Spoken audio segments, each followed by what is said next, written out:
Здравейте! Първо искам да благодаря на абсолютно всички, които се абонираха за канала, без въобще да има вътре никакъв контент. Днес ще ви разкажа историята за два от най-любимите ми кадри, които съм правил някога.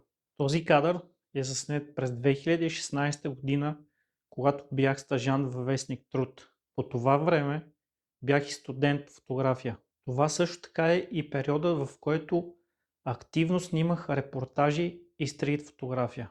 Заедно с тогавашния ми колега и приятел до ден днешен Бобката, шараут за Бобката, решихме самосиндикално с наши средства да отделим и да направим едно пътуване до границата на Гърция с Македония. Там се и намираше един от най-големите бежански лагери по това време. В Идомени, както се казва в селцето, в което беше построен този лагер, построен е силно казано, защото хората, които бягаха от войната по това време, предимно сирийци, а именно тяхното решение беше да се нанесат на площ, на която всички в този район отглеждаха житни култури. Огромни полета, наистина огромни. Но това бяха последствията от войната в този период. Последствията от войната за хората, които бягаха от нея, и последствията от войната за хората, които просто живееха в този район. Още с пристигането в Идомени бяхме свидетели на нещо, което тотално обърна представите ни за това какви хора ще видим там. Бяхме нападнати, ако може така да се каже, от група от деца, които носиха с пълни шепи всякакви сладки бомбончета, вафлички и започнаха да ни предлагат. Не очаквахме, че ще видим толкова усмихнати деца, и то деца, които предлагат храна на непознати, на място, което е пълно с хора, които бягат от войната. След този жест от децата останахме около 10-15 минути до колата, само и само за да можем да асимилираме всичко това, което се случваше покрай нас. Събрахме ума си доколкото можем, събрахме и чантите с техника и тръгнахме да обикаляме целия лагер, за да търсим кадри, които ще може максимално да отразят ситуацията в лагера. Този кадър е направен на втория ден от престоя ни там. Това е опашка от хора, на която се редят и са заградени с ограда, както се вижда. Опашката наистина е доста дълга, на кадъра няма как да се види, защото е заснета конкретна ситуация. Ситуацията беше такава, че аз клекнах долу на земята, за да снимам просто самата опашка и хората на нея. Докато в този момент се случва това, което виждате, детето се отделя леко от своя родител, хваща се за оградата и ме поглежда. Но тогава идва момента на изненадата. Моята така красива камера, която никога не ме е предавала до този момент, до ден днешен, имам я повече от 16 години, решава да засече.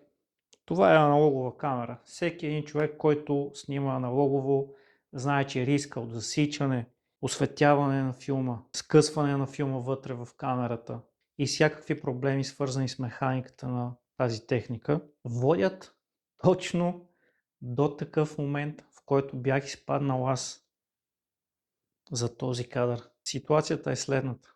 Аз съм клекнал на земята с засичащата ми камера. Надявам се тогава да е бил единствения път, защото от тогава до ден днешен никога не ми се е случвало. Аз съм на земята, на нивото на детето, което го виждате на кадъра, и се опитвам да направя това нещо. Като самото натискане на спусъка не се случваше по никакъв начин.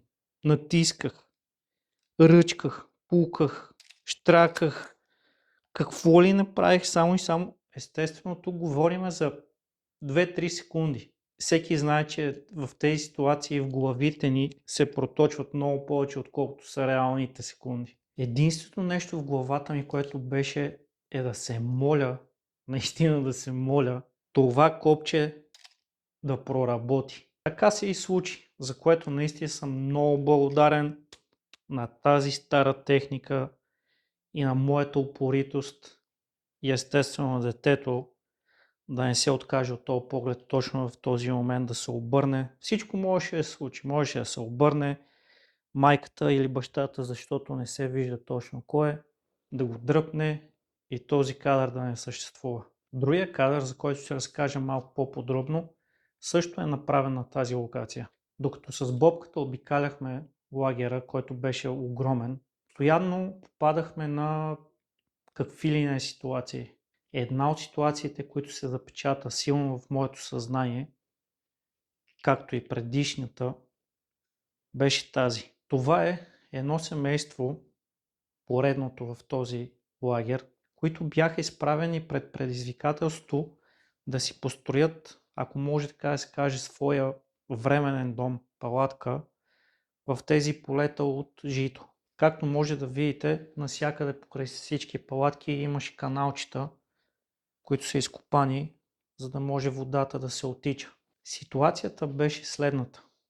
Исках да направя кадър на това семейство как построява своята палатка, докато бабата седи отстрани и ги наблюдава. Но се случи нещо, което честно казано може да просълзи всеки един човек. Поне според мен.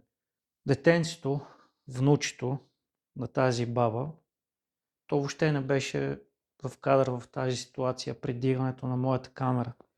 Изхвърча някъде от този ъгъл до баба си и двете се целунаха. Това, точно тази ситуация и точно заради това този кадър и предишния, който ви го показах, за мен до този момент като фотограф и като професионалист са едни от най-любимите ми кадри.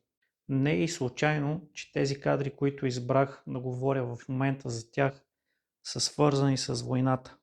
Всички знаем какво се случва в момента, но много малко от нас са запознати с последствията от тях. Разрушенията, трагедията и всичко свързано с думата война води точно до тези две ситуации, които ви показах в момента. А те точно сега са много повече. Ако мога въобще по някакъв начин да направя някакво заключение относно тази тема, то ще бъде: хора, обичайте се, обичайте ближните си, приятелите си, роднините си и се опитвайте да бъдете малко по-добри хора към всички, които заобикалят вас и вашите приятели. Благодаря на всички, които останаха с мен да изслушат историята на тези два кадъра.